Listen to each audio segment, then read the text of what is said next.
Hello everyone, this is Vandana here and welcome back to my channel once again. So आज हम maths की class को discuss करने वाले हैं एंड आज मैं आप लोगों के साथ कोई भी नया टॉपिक शुरू नहीं करूँगी बिकॉज बहुत सारे स्टूडेंट्स की मुझे क्वेरी आई थी कि एक्सरसाइज 3.2 में जो वर्ड प्रॉब्लम्स हैं उन्हें करने में काफ़ी प्रॉब्लम हो रही है. सो आज हम डिस्कस करने वाले हैं एक्सरसाइज 3.2 के वर्ड प्रॉब्लम्स को. ठीक है, so let's start and don't forget to like share and subscribe my channel. So exercise 3.2 page number 49 NCERT की बुक में आपको गिवन है. क्वेश्चन फर्स्ट हम देखते हैं. Form the pair of linear equations in the following problems and find their solution graphically.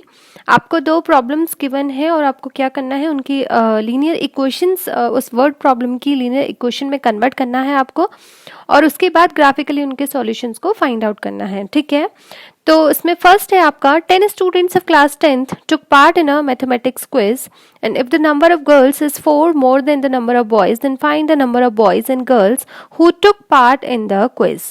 ठीक है, first जो आपका क्वेश्चन फर्स्ट का फर्स्ट पार्ट है इसमें प्रॉब्लम हुई थी. बच्चे ने मेरे साथ डिस्कस किया था कि प्रॉब्लम आ रही है कि यहाँ पे दो सिचुएशंस उनको पता नहीं चल रही कि हम दो सिचुएशन क्या लें. यहाँ पे तो एक ही सिचुएशन गिवन है बट इसमें अगर आप ध्यान से देखोगे तो जो आपका फर्स्ट सेंटेंस है 10 students of class 10th took part in a mathematics quiz.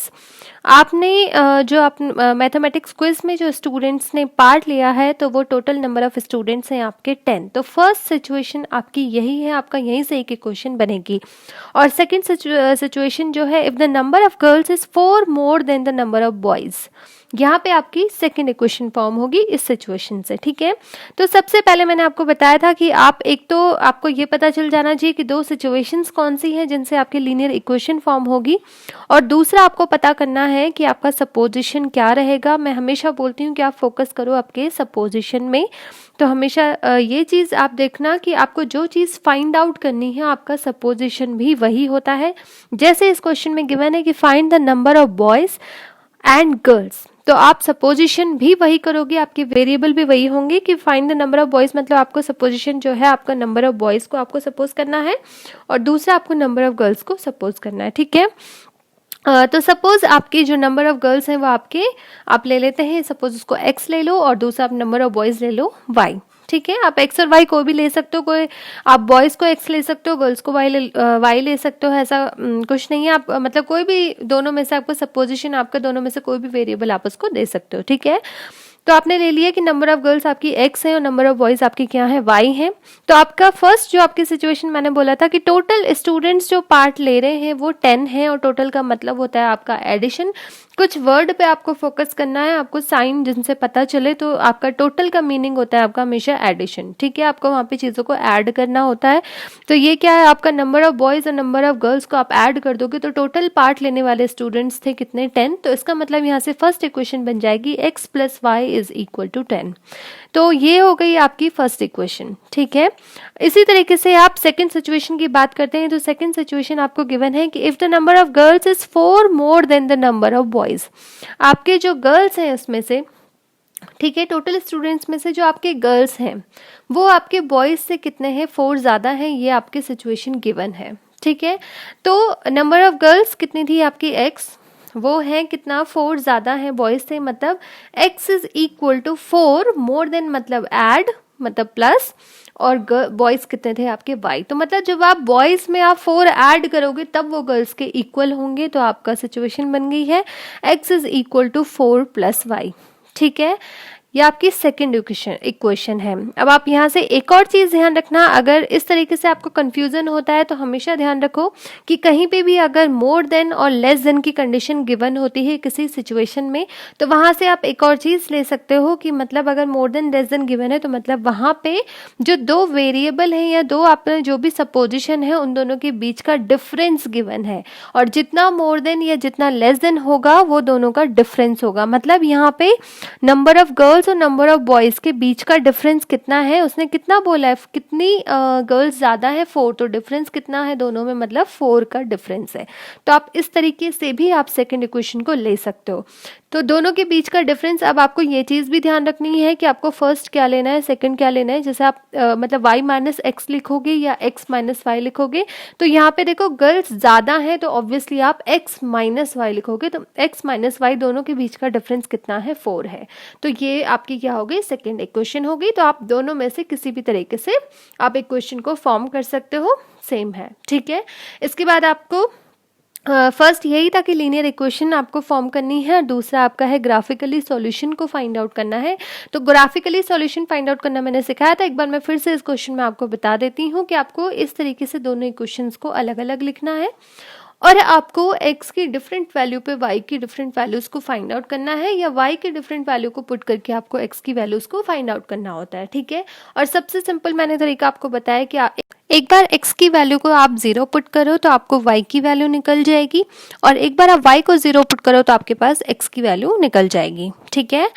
तो इस तरीके से अगर हम x plus y is equal to 10 इस इक्वेशन के लिए अगर हम सॉल्यूशंस को निकालते हैं तो x और y इस तरीके से लिख देना है। अगर हम x is equal to 0 put करते हैं तो y की वैल्यू आ गई आपकी 10, और अगर हम y is equal to 0 put करते हैं तो x की वैल्यू कितनी आ जाती है, 10, ठीक है। इसी तरीके से आपकी इक्वेशन सेकंड थी x minus y is equal to 4। यहाँ पे हम अगर x इज इक्वल टू 0 को पुट करते हैं तो we will get y is equal to -4, and अगर आप y की वैल्यू को 0 पुट करते हो तो आपको मिलता है x इज इक्वल टू 4, ठीक है। अब इन दोनों इक्वेशंस का हम ग्राफ प्लॉट करते हैं, तो ग्राफ इस तरीके से हम प्लॉट करेंगे। आपको मैंने पहले भी बताया था, 0 के राइट हैंड साइड पे आपका सारे x के पॉजिटिव जो इंटीजर्स होंगे, और लेफ्ट हैंड साइड पे आपके नेगेटिव इंटीजर्स होते हैं जो x की जो वैल्यू होती है इधर हम डिनोट करते हैं। अपर साइड में आपका y एक्सिस होती है, तो जो प्लस वाले होते हैं उनको हमें ऊपर साइड में डिनोट करना है, और जो y के नेगेटिव इंटीजर्स होते हैं उनको नीचे की साइड में डिनोट करना है, ठीक है। तो हम जब ग्राफ प्लॉट करेंगे तो ये दोनों लाइन का हमने इस तरीके से आप एक एक करके कोऑर्डिनेट ले लेना। इस तरीके से आपके कोऑर्डिनेट्स हो गए, आप इनको ज्वाइन करोगे तो ये एक इक्वेशन की आपकी लाइन फॉर्म होगी, और ये दूसरी इक्वेशन की आपकी लाइन फॉर्म हो रही है। अब ये दोनों इक्वेशंस की जो लाइन है, आप अगर ग्राफ से देखोगे तो दोनों आपकी जो लाइन है वो कहाँ पे इंटरसेक्ट कर रही है, 7,3, ठीक है। आप इस लाइन को अगर नीचे की साइड लेके जाते हो तो x में ये 7 पे मीट कर रही है, और अगर y की साइड आप इसे लेके जाते हो तो ये 3 पे मीट कर रही है। तो इसका मतलब x की जो वैल्यू है वो कितनी है, 7 आ गई, और जो y की वैल्यू है वो आपके पास 3 आ गई। अब हमने x क्या लिया था, नंबर ऑफ गर्ल्स, और y क्या लिया था, नंबर ऑफ बॉयज, और यही आपको फाइंड आउट करना था सॉल्यूशन कि आपका नंबर ऑफ गर्ल्स और नंबर ऑफ बॉयज आपको फाइंड आउट करने थे। तो इसका मतलब क्या हो गया, therefore the number of girls is equal to कितना आ गया आपके पास, 7, and number of boys are 3, ठीक है। ये आपके पास इसका सॉल्यूशन हो गया। इसी तरीके से इसका सेकंड पार्ट हम लेते हैं। सेकंड पार्ट है आपका 5 pencils and 7 pens together cost ₹50, whereas 7 pencils and 5 pens together cost ₹46. Find the cost of 1 pencil and that of 1 pen.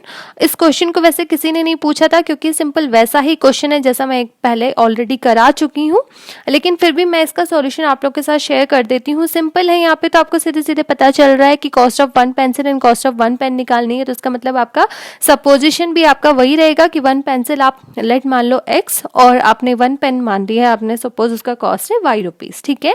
तो अकॉर्डिंग टू क्वेश्चन क्या है, अगर आपकी 1 पेंसिल आपका x में आती है तो आपकी 5 पेंसिल्स 5x हो जाएंगी, ठीक है। अगर 1 पेन आपने y लिया है तो 7 पेन आपकी कितनी हो जाएंगी, 7y में। और ऑल टुगेदर, ये टुगेदर जब भी ये वर्ड आता है तो आपको हमेशा एडिशन का साइन, ये चीज आपको माइंड में रखनी है। तो फर्स्ट इक्वेशन बन जाएगी 5x plus 7y is equal to 50, and second equation आपके पास मिल जाएगी 7x plus 5y is equal to 46, ठीक है। ये आपकी दो इक्वेशंस है। ये मैं आपके साथ इन इक्वेशंस का सॉल्यूशन आपको ये शेयर कर रही हूँ, ये आप यहाँ से नोट करिए। सिंपल है, आप जैसे फर्स्ट क्वेश्चन में सॉल्यूशन मैंने फाइंड आउट करना सिखाया है, आप वैल्यूज़ को पुट करो। ज़रूरी नहीं है आप 0 पे वैल्यू पुट करो, कोशिश आप ये भी करना। वैसे अगर डेसिमल में ना आए तो बहुत अच्छी बात है, वैसे आप डेसिमल में ग्राफ में इजीली प्लॉट कर सकते हो, लेकिन अगर आपके पास होल नंबर्स में आए तो वो मतलब वो ज़्यादा अच्छे से प्लॉट हो जाता है ग्राफ में। तो आप वैसे किसी भी वैल्यू को पुट कर सकते हो। या मैंने सॉल्यूशन शेयर किया हुआ है, यहाँ पे मैंने अलग अलग वैल्यूज रखी हुई हैं, और ये इसका ग्राफ है, ठीक है। तो ग्राफ से आप देख सकते हो कि जो दोनों लाइन है वो इंटरसेक्ट कर रही हैं 3,5 पे, ठीक है। तो इसका मतलब आपका जो कॉस्ट ऑफ पेंसिल हो गया वो 3 हो गया, और कॉस्ट ऑफ पेन हो गया 5 हो गया। एक्स कोऑर्डिनेट आपका 3 है, तो आपका पेंसिल कितना हो गया 3 और आपका y कोऑर्डिनेट आपका क्या है 5 है। तो आपने क्या माना था, पेन को y माना था, तो इसका मतलब y जो कॉस्ट ऑफ 1 पेन निकला है वो कितना निकल गया है 5 रुपीज़। ठीक है, तो ये इसका सॉल्यूशन है। नेक्स्ट जो क्वेश्चन पूछा था, नेक्स्ट क्वेश्चन था फिफ्थ वाले क्वेश्चन में काफ़ी सारे बच्चों को प्रॉब्लम हो रही है। फिफ्थ वाला क्वेश्चन देखो, फिफ्थ वाले क्वेश्चन में भी यही हुआ था कि काफ़ी सारे स्टूडेंट्स ने मुझे बोला था कि मैम इसमें आपकी दो सिचुएशंस कहाँ पे हैं। तो यहाँ पे भी आपको दो सिचुएशन इस तरीके से होगा। देखो, half the perimeter of a rectangular garden whose length is 4 metre more than its width is 36 metre and find the dimensions of the garden. यहाँ पे बच्चे को इस वाले क्वेश्चन में सबसे ज़्यादा प्रॉब्लम हुई है, जो मेरे पास क्वेरी आई है, इस क्वेश्चन की सबसे ज़्यादा क्वेरी आई है। तो इसमें देखो, मैं सिंपल आपको इक्वेशन फॉर्म करना बता देती हूँ, सॉल्यूशन आप खुद से करिएगा। देखो, रेक्टेंगुलर गार्डन है, डायमेंशंस फाइंड आउट करनी है। तो आपको पता है रेक्टेंगुलर गार्डन या रेक्टेंगल जो भी आपका रेक्टेंगल शेप होता है उसमें दो डायमेंशन कौन कौन सी होती हैं, एक होती है लेंथ और एक होती है ब्रेथ, या फिर उसको हम बोलते हैं विड्थ। ठीक है, तो लेंथ और ब्रेथ यहाँ पे बोल दो क्योंकि यहाँ पे विड्थ ही लिखा हुआ है। तो फर्स्ट आपकी सिचुएशन, आपका जो फर्स्ट है half the perimeter of a rectangular garden, इसका मतलब फर्स्ट सिचुएशन आपको पेरीमीटर को लेके गिवन है। ठीक है, पेरीमीटर का हाफ जो गिवन है वो कितना गिवन है 36 मीटर गिवन है। और दूसरी सिचुएशन आपको क्या है, whose length is 4 metre more than its width. इसका दूसरी कंडीशन गिवन है कि जो रेक्टेंगुलर गार्डन है उसकी लेंथ 4 मीटर ज़्यादा है उसकी विड्थ से। तो ये आपकी दूसरी सिचुएशन गिवन है। ठीक है, तो सपोजिशन करते हैं। तो यहाँ पे हम ले लेते हैं let the length of a rectangular garden is x metre, simple. और दूसरा हम किसको सपोज करेंगे, विड्थ को, तो विड्थ को हम ले लेते हैं लेट y मीटर। ठीक है, देन अकॉर्डिंग टू क्वेश्चन क्या है, सबसे पहले आपको पता है कि वी नो दैट पेरीमीटर कितना होता है। अब यहाँ पे आपको पेरीमीटर पता होना चाहिए। अगर आपको पेरीमीटर पता ही नहीं होगा, फॉर्मूला ही नहीं पता होगा, तो आप सिचुएशन को भी नहीं बना सकते हो। ठीक है, तो पेरीमीटर हो गया, एरिया हो गया, ये छोटी छोटी चीज़ें आपको लर्न होनी चाहिए। उसी से बहुत सारे क्वेश्चन ऐसे आते हैं वर्ड प्रॉब्लम जहाँ पे आपको मतलब ऐसे डायरेक्टली गिवन नहीं होगा, आपको इस तरीके से गिवन होगा कि फॉर्मूला आपको पता होना चाहिए, तभी आप सिचुएशन को बना सकते हो। तो ये छोटी छोटी चीज़ें आपको पता होनी चाहिए। तो ठीक है, तो पेरीमीटर होता है आपका रेक्टेंगल का 2 इंटू लेंथ प्लस विड्थ। ठीक है, तो 2 इंटू एल प्लस बी हम बोल सकते हैं उसको। तो यहाँ पे आपका गिवन है हाफ ऑफ द, तो मतलब हमें इसके बाहर क्या लिख देना है, हाफ। तो अगर हम हाफ करते हैं, हाफ इंटू 2, और अब आपकी लेंथ कितनी थी यहाँ पे x थी, और प्लस आपकी विड्थ है वो कितनी थी आपकी y, तो इक्वल टू 36 गिवन है। तो यहाँ से आपका ये 2 से 2 कैंसिल हो जाएगा, तो आपके पास सिर्फ कितना बचता है, x plus y is equal to 36। ये आपकी फर्स्ट इक्वेशन फॉर्म हो गई। ठीक है, दूसरी इक्वेशन आपकी क्या है कि जो लेंथ है, मतलब आपका जो x है is equal to 4 more than, मतलब 4 प्लस इट्स विड्थ मतलब y। ठीक है, पहला मैंने ये तरीका बताया था। दूसरा मैंने ये भी बोला था कि आप क्या ले सकते हो, डायरेक्टली डिफरेंस लिख सकते हो। तो अगर आप इसको डिफरेंस की फॉर्म में लिखोगे, 4 ज़्यादा है तो इसका मतलब दोनों के बीच का डिफरेंस 4 है। तो ज़्यादा कौन है, लेंथ है, तो ऑब्वियसली x पहले आएगा क्योंकि हमने लेंथ को x लिया है। तो x minus y is equal to 4। तो ये आपकी बन गई है सेकेंड इक्वेशन। ठीक है, अब आप इस तरीके से इसका सॉल्यूशन फाइंड आउट कर लो। एक साइड में आपने एक इक्वेशन लिख दी, दूसरी साइड में दूसरी इक्वेशन लिख दी, सॉल्यूशन को निकाला। ठीक है, सॉल्यूशन को आप कुछ भी वैल्यू रख के आप निकाल सकते हो। और फिर जब हम ग्राफ प्लॉट करेंगे तो ये है इसका ग्राफ।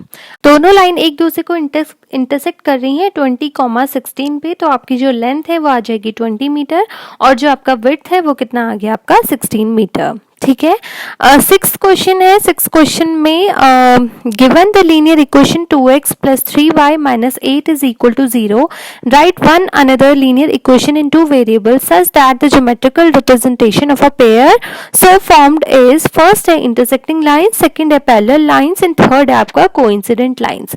आपकी एक गिवन लीनियर इक्वेशन थी 2x plus 3y minus 8 is equal to 0, और आपको एक और क्या लिखनी है, इक्वेशन लिखनी है, लीनियर इक्वेशन इन 2 वेरिएबल। जो इस लाइन के फर्स्ट कंडीशन दे रखा है, इस लाइन से वो इंटरसेक्टिंग लाइन होनी चाहिए, दूसरा है इस लाइन के वो पैरेलल होनी चाहिए, और थर्ड है आपका इस लाइन की ये कोइंसिडेंट लाइन होनी चाहिए। इस क्वेश्चन में भी काफी सारे बच्चों को प्रॉब्लम आई है। तो इंटरसेक्टिंग लाइन, पैरेलल लाइंस और कोइंसिडेंट लाइन की मैंने आपको सिचुएशंस बताई थी प्रीवियस क्लास में। ठीक है, तो जब भी इंटरसेक्टिंग लाइन है तो आपको पता है for intersecting lines a1 upon a2 is not equal to b1 upon b2। ये मैंने सिचुएशन आपके साथ शेयर किया था, ठीक है। तो आपको क्या करना है, इसी लाइन जो आपका फर्स्ट जो आपको इक्वेशन गिवन है, सेकंड इक्वेशन आपको इस तरीके से बनानी है तो कि आपका a1 upon a2 b1 upon b2 के इक्वल नहीं आना चाहिए। अब यहाँ पे आप सबसे पहले a1 और b1 की वैल्यू जो गिवन है वो आपने लिख लेनी है। तो यहाँ पे a1 कितना है 2 और b1 कितना है 3। तो आपका जो सेकंड इक्वेशन है आप क्या ले सकते हो, सिंपली है आप जस्ट मतलब इस तरीके से किया करो कि आपने एक नंबर को मतलब डबल कर दिया इस तरीके से, जैसे 2x है तो नेक्स्ट में मैंने 4x ले लिया, सबसे सिंपल तरीका होता है ये। तो अगर मैंने इसको डबल किया है और सिचुएशन है कि वो इक्वल नहीं होना चाहिए तो आप दूसरे वाले उसको क्या कर दो, डबल मत करो। तो सपोज मैंने 2x का नेक्स्ट यहाँ पे जो इक्वेशन बनाई है वो लिया 4x, तो मैं 3 का डबल नहीं करूंगी बल्कि मैं इसको ट्रिपल कर देती हूँ। तो प्लस मैंने कितना कर दिया है 9y और माइनस थर्ड जो आपका कांस्टेंट है वो आप कुछ भी ले सकते हो क्योंकि इंटरसेक्टिंग लाइन के लिए c1 अपॉन c2 की जरूरत नहीं पड़ती है, सिर्फ आपका फर्स्ट जो है a1 upon a2 is not equal to b1 upon b2 होना चाहिए, ठीक है। तो माइनस मैंने कुछ भी लिख लिया है, -2 is equal to 0।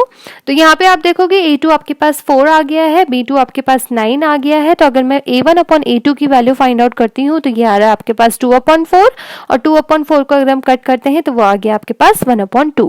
And b1 upon b2 की वैल्यू अगर आप फाइंड आउट करते हो तो वो आ जाता है 3 अपॉन 9। इसको कट करेंगे तो कितना आ जाता है 1 अपॉन 3। तो क्या आ गया आपके पास a1 upon a2 is not equal to b1 upon b2। तो आपका ये लाइन क्या हो जाएगी, इंटरसेक्टिंग हो जाएगी। दोनों जो लाइंस हैं इक्वेशन फर्स्ट एंड सेकंड आपकी दोनों कैसी लाइंस हो जाएंगी, इंटरसेक्टिंग लाइंस। इसी तरीके से सेकंड है आपका पैरेलल लाइंस। पैरेलल लाइंस के लिए कंडीशन होती है a1 upon a2 is equal to b1 upon b2। ये दोनों इक्वल होने चाहिए but not equal to c1 upon c2, ठीक है। तो वही आप लाइन ले लो, अगर 2 का आपने डबल किया है 4x ले लिया है, फर्स्ट इक्वेशन में था 2x तो सेकंड आपने ले लिया 4x और जब इक्वल आ गया तो मतलब इसको भी डबल करना पड़ेगा। इसमें फर्स्ट इक्वेशन में था 3y तो इसको आप ले लेंगे 6y, ठीक है। और ये क्या है आपका -8 c2 c1 upon c2 equal नहीं आना चाहिए। तो यहाँ पे कोई भी ऐसा नंबर लेना जो कि आपका a1 अपॉन a2 और b1 अपॉन b2 के इक्वल ना आए। तो मैंने यहाँ पे ले लिया है -2 इक्वल टू 0। अब अगर यहाँ पे फाइंड आउट करते हो तो a2 is equal to 4, b2 is equal to 6 and c2 is equal to -2 है।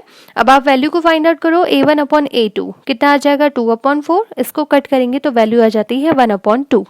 इसी तरीके से b1 अपॉन b2 की वैल्यू अगर फाइंड आउट करेंगे तो वो आ जाता है आपके पास 3 अपॉन 6, इसको कट करेंगे तो ये भी आपको मिल गया 1 अपॉन 2, ठीक है। बट अगर आप c1 अपॉन c2 की वैल्यू को फाइंड आउट करते हो तो ये आ जाता है आपका -8 अपॉन -2, माइनस से माइनस कैंसिल हो गया, 2 से आपका 8 कट हो जाता है, आपके पास कितना आया c1 अपॉन c2 4, ठीक है। तो क्लियरली यहाँ से a1 upon a2 is equal to b1 upon b2 आया but it not equal to c1 upon c2। तो ये आ गई आपकी पैरेलल लाइंस, ठीक है। थर्ड कंडीशन है आपका फॉर कोइंसिडेंट लाइन के लिए आपकी सिचुएशन क्या होती है, तीनों इक्वल होना चाहिए। तो सिंपल है, आप सबको डबल कर दो, आप लाइन ले लो। So the second line can be क्या हो जाएगा आपका 4x प्लस 6y और -16। यहाँ पे आपका a2 कितना है 4, b2 कितना है 6 और c2 कितना है -16। आप a1 अपॉन a2 की वैल्यू को फाइंड आउट करते हो तो 2 अपॉन 4, इसको अगर आप कट करेंगे तो ये आ जाएगा आपका 1 अपॉन 2। b1 अपॉन b2 की वैल्यू को अगर आप फाइंड आउट करते हो तो 3 अपॉन 6 और इसको कट करके कितना आ जाएगा 1 अपॉन 2। इसी तरीके से c1 अपॉन c2 की वैल्यू को फाइंड आउट करेंगे तो ये आ जाएगा आपका -8 अपॉन -16 और इसको कट करके भी आपको मिल जाएगा 1 अपॉन 2। तो यहाँ से आपका क्या आ गया, तीनों जो कंडीशन है वो इक्वल आ रही है, मतलब a1 upon a2 is equal to b1 upon b2 is equal to c1 upon c2। तो ये आ गया आपके कोइंसिडेंट लाइंस, ठीक है। तो इसके साथ ही आपका 6 क्वेश्चन भी यहाँ पे खत्म हो रहा है, ठीक है। 7th क्वेश्चन है, ये तो सिंपल क्वेश्चन है बट फिर भी मैं इसका सॉल्यूशन आपको बता देती हूँ। वैसे इसमें किसी को प्रॉब्लम आई नहीं थी। एक बच्चे ने मुझसे पूछा था कि ट्रायंगल कौन सा लेना है, तो ट्रायंगल यहाँ पे दिया हुआ कोऑर्डिनेट यहाँ पे है, draw the graph of equations x minus y plus 1 is equal to 0 and 3x plus 2y minus 12 is equal to 0। ये आपकी दो इक्वेशंस गिवन है, इनका ग्राफ आपको क्या करना है, प्लॉट करना है। Determine the coordinates of the vertices of the triangle formed by these lines and x axis. तो यहाँ पे कंफ्यूजन हो रहा है स्टूडेंट्स को कि हमें जो ट्रायंगल है वो कौन सा लेना है, आपके दो ट्रायंगल फॉर्म हो रहे हैं। तो अगर आप इसका ग्राफ देखोगे, ये मैंने दोनों इक्वेशंस के सॉल्यूशन आपके साथ शेयर किए हैं और ये यहाँ पे इसका ग्राफ हो गया है। आप अगर ग्राफ को देखोगे, यहाँ पे क्लियरली लिखा हुआ है कि वो ट्रायंगल लेना है जो कि इन दोनों लाइन से और एक्स एक्सिस से बना है। ऊपर वाली अपर साइड ये आपको मैंने बताया था ये वाई एक्सिस होती है, तो और नीचे वाला आपका ये वाली जो एक्सिस है ये एक्स एक्सिस होती है। तो आपको ट्रायंगल ये लेना है जिसमें आपकी एक्स एक्सिस आ रही है। तो आपका ये जो शेडेड है ये आपका क्या होगा, आपका ये ट्रायंगल होगा। ठीक है, कोऑर्डिनेट्स आपको पता है, कोऑर्डिनेट्स आपका सिंपल फर्स्ट ये वाला जो कोऑर्डिनेट है 2,3, तो आपका ट्रायंगल का एक कोऑर्डिनेट हो गया 2,3, दूसरा कोऑर्डिनेट हो गया -1,0 और जो आपका थर्ड कोऑर्डिनेट है ये कितना हो जाएगा 4,0। ठीक है, तो ये आपका ये ट्रायंगल है शेडेड वाला। ठीक है, इसके साथ एक्सरसाइज 3.2 आपकी यहीं पे ख़त्म हो रही है। तो आज की क्लास के लिए यही था। नेक्स्ट मैं आपके साथ टॉपिक नेक्स्ट क्लास में डिस्कस करूँगी। Thank you.